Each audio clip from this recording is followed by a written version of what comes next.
I was watching the Lex Fridman podcast and he interviewed Sam Altman, the CEO of OpenAI, who created ChatGPT. And there was one thing that I found very important that was said in the beginning of the podcast by Sam Altman that I've been playing around with recently, and I find it fascinating that he brings up this point. What's the leap from facts to wisdom? You know, a funny thing about the way we're training these models is I suspect too much of the processing power, for lack of a better word, is going into using the model as a database instead of using the model as a reasoning engine. Yeah. The thing that's really amazing about this system is that it, for some definition of reasoning, and we could of course quibble about it, and there's plenty for which definitions this wouldn't be accurate, but for some definition, it can do some kind of reasoning. And, you know, maybe the scholars and the experts and the armchair quarterbacks on Twitter would say, no, it can't, you're misusing the word, you're, whatever. But I think most people who have used the system would say, okay, it's doing something in this direction. And I think that's remarkable and the thing that's most exciting. And somehow out of ingesting human knowledge, it's coming up with this reasoning capability, however we want to talk about that. And so in this, I've been trying and testing out how can it reason with code, how can it reason with its outputs, and how can it decide between what's good and what's not good.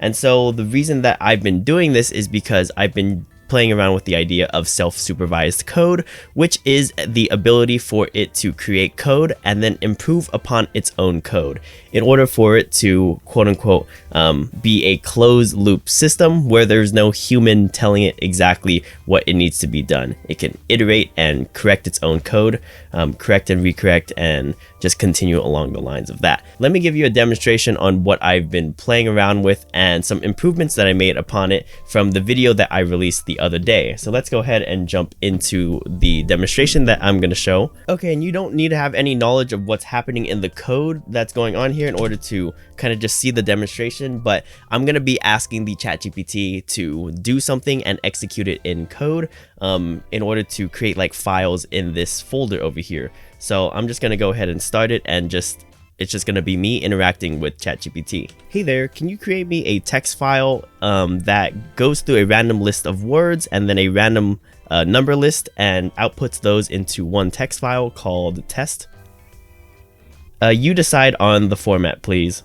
Okay, so here we are. It says the user is satisfied. So what it's basically doing is taking the output that it gives up here and then critiques it itself and says, yes, the user is satisfied, which is what I asked it. So let's go ahead and take a look at the text file to see if it did it correctly. And so this is what it came out with. So it looks like it's delimited by a tab. And then, it's a random list of items, a random list of words. And so what I'm going to do is now ask it to manipulate this file in a specific way. Would you like to do any more actions in this conversation? Let's say yes. Can you take the list of words inside of this text file and also the list of numbers and then output them into separate files? I guess one file should be called fruits and then the other one should be called numbers. Alright, so here is what it had in the original one, all these fruits and numbers. So let's see what it came up with. Okay, cool. It has the list of fruits here, and then it has a list of numbers. And then let's see if it matches the one that it gave me here. Honeydew, apple, banana, elderberry, grape, fig, kiwi, cherry, lemon, date. It looks like all of those are in fact in here. And then the numbers. Okay, so the numbers are actually different here. So I guess it must have used a random list of numbers in order to do that process. So it did not accomplish what I wanted in this case. So let's just go ahead and revise and tell it, wait a second, I think you did something different. The issue was that you didn't use the numbers that were inside of the test.txt. Can you go back and redo this, please? Okay, so let's go ahead and take a look at the numbers. And then test. Okay, cool. Here you go. Here are the numbers. And so here's the file that it created. And here are the numbers from that other file. And it has all of the numbers correctly listed in here. So that did exactly what I wanted it to do. So I don't want these anymore. I'm just going to ask it to delete it. So what I'm going to do is ask it to move these files into a folder and then delete that folder because I have other text files in here I don't want it to delete, such as my instructions text file and then my keys text file. So let's say yes, yes. can you move the files you just created into a folder called delete me? All right, so let's go ahead and take a look. It doesn't look like it moved the three files it created, but let's see what it makes in the delete me. So it does fruits and numbers. So that is not what I wanted, but it still did something in that case. It's not perfect, but it's a proof of concept to show that it can do reasoning and that it can do its own execution. And to find different ways on its ability to reason and think through things, I think that's going to be, or for me, that's an interesting thing to kind of discover and kind of, I guess you could say, run my own experiments and research on to see how it reacts to certain situations. So it looks like it wasn't capable of doing that, but that might be because of contamination of the stuff before. So I'm just going to go ahead and run it again for a new conversation. Can you give me the Python code to delete a folder called delete me, a file called fruits, a file called numbers, and then a file called test? They're all text files. I'm using a Windows operating system, and they're all located in the same directory of this script. So let me just go ahead and show you what it did there. And this is really important to iterate my point on self-iterating and self-correcting code. So sorry for you non-coders out there, but let's just go ahead and take a look at this block here.